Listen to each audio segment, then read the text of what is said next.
It's all good. Hey everybody, welcome back to the Chat GTM podcast. This is Michael Beck reporting here live from the MURTEC Startup Alley. I can't tell you how many years I've been here, but I'm thinking it's about 16 or 17 years I've been at MURTEC, and Startup Alley has become something I'm a huge fan of, as you guys all know, because this is where innovation begins. This is the wellspring from which it flows. And right here next to me is one of those wells or tributaries to the river of awesome and innovation. This is Scott Love with Vavoom. Scott, you're COO of this company, actually the founder? Yeah, I am. Yeah, definitely. So, good morning, Scott. Welcome on. Yeah, thanks for having me. Appreciate it. So, Vavoom, what were you doing? Where were you when this moment came? I need to make a product. I'm solving a problem. How'd that happen? Well, just so you know, I've been in this industry for 30 years. Okay. Multi-unit Subway franchisee, multi-unit Starbucks licensee. Okay. So I know the problems that we're facing. You felt the pain. 100%. And one of the biggest pains that we fall is revenue. Okay. Everybody's trying to speed up things. Everybody's trying to push through people for faster. Yeah. But actually, Starbucks mandate nowadays, even for an example, customer connection is really important. Yeah. Right. So bring back that customer. We don't have that in the drive-thru.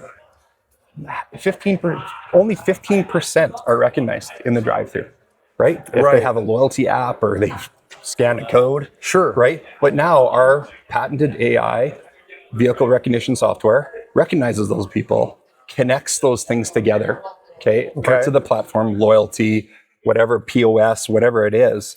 And so now we can actually be like, hey, Julie, nice to see you again today. It's almost like a hotel experience. 100%. How you like your room when you get in, what's the music you want playing. Totally. We know our guests. Use Starbucks as an example. Yeah.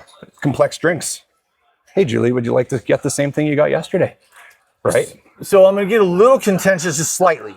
Please Help me understand the opt-in nature or that sense that I'm okay with my PII in some way being 100%. shown, right? Yeah. Because I know people are going to ask that. Oh, 100%. Yeah. So we're compliant, ISO compliant, PCI compliant.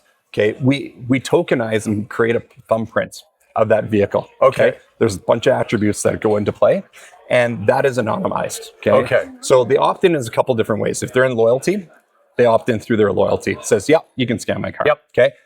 The second thing is signage. Obviously, that's an opt-in for them. But the third way is through payment. Okay. So we connect also the payment piece of the workflow to go to card not present payment. Okay.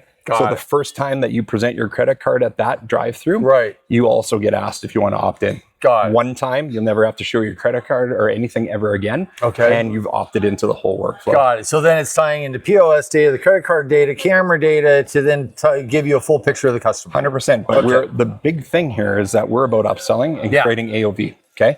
So our AI engine around upselling is curating that profile and really understanding those their purchasing habits, who they are, the time of day, the weather, whatever. They come with 4 kids every time. We know that, and we'll give the best upsell option to that order taker that we know that they're going to take it. Okay? Wow. And so go ahead. So that's really important because we want to add that dollar. Yeah. Right? Speed will be increased. There's no doubt about it. Right? But we're adding the revenue piece to the drive-through.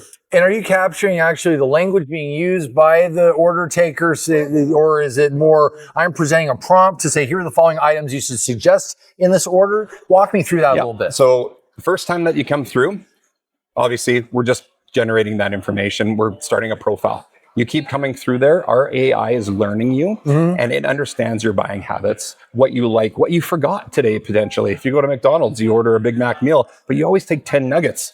Well, our thing's going to say, suggest the 10 nuggets. They forgot to order those. Got it. Right? Now you got a $10 AOV left. Yeah. Right? Yeah, That's huge, right? Because really the disservice is not suggesting things to people and they leave pissed off at the end of the day, right? Yeah. So that solves this problem, but it also creates that customer connection. Okay, in the drive-through, there is no connection because you don't know them. You could literally go through a drive-through today 100 times. Very transactional. They know nothing about you. Absolutely nothing. Right? And at this day and age, use AI to do the work, but the customer connection is still super important. Wow. And so today, is this theoretical? Is it being deployed? It's being deployed. So we're in pilot locations currently. Fantastic. We've been operating for well over a year. Gathering data, perfecting what we're doing. And now we're at the stage, we're just solidifying some bigger pilots, rolling them out and ready to scale. So the beauty thing about this, we're not re-platforming anything. Okay? minimal hardware that needs to be deployed. Tell me a little bit about that. Yeah, so it's cameras that need to be installed. Okay, if they have cameras already, can they We move can forward? use them if we choose to, but we like to have it on an isolated network so that there's no We can interruption. ensure your quality. 100%, right? Edge-based hardware, okay? So we put a BrainBox in the store so latency doesn't become an issue. Right. Okay, it's backed up with the cloud and multiple clouds. However, we want to make sure they're getting the best Is there an opportunity. offline mode if the 100% cloud's disconnected? 100%. Okay. Yeah. So they can operate on their own as an internal network. And so that's all the hardware. So it's installation of those things and you're up and running. The biggest challenge of anybody, it depends on their integrated partner for POS. Okay. So we have POS integrations with Toast, Square, and some other native ones. But if it's a bigger chain, we need to pull those APIs together. But it takes about 2 weeks for us to do that. Okay, so about 2 weeks to implement. 100%. So it's a 7-week process from contract to deployment. What was a big aha moment with the customers you've tested with or been working with? Like, you know what, I did not expect this to happen. AOV lift, Yeah. huge, right? Customer connection. People are coming back more often because they feel important and a part of that situation. And the speed of service, because it's naturally done it. With the payment processing at the end, you don't have to present a card anymore. We don't have that. I don't lose, they're talking about broken readers all the time. They don't have that anymore. It's Fantastic, gone. Yeah. fantastic. Well, thank you so much. I see that the judges are about to start moving through here no problem. again. And we should probably get ready for them to come through. If people want to find you, what's the best place? Yeah, Vavoom.io. Love to book it. Vavoom.io. 100%. And where's the next place they can see you? We're going to be launching here in the States. I'd love to tell you right now, but we're under disclosure. No, that's trade show. If somebody that's wants to trade come show. meet you, shake your hand, understand your We're gonna technology. well, for sure, we're going to be in Chicago at the Restaurant National. NRA? Yeah, NRA. We'll be there too. Let's catch up at that. 100%. Let's do it. Thank you so much, man. Nice to meet you. Everybody, this has been Vavoom at the Startup Alley. We'll see you guys in a little bit with more startup awesomeness. Stay tuned.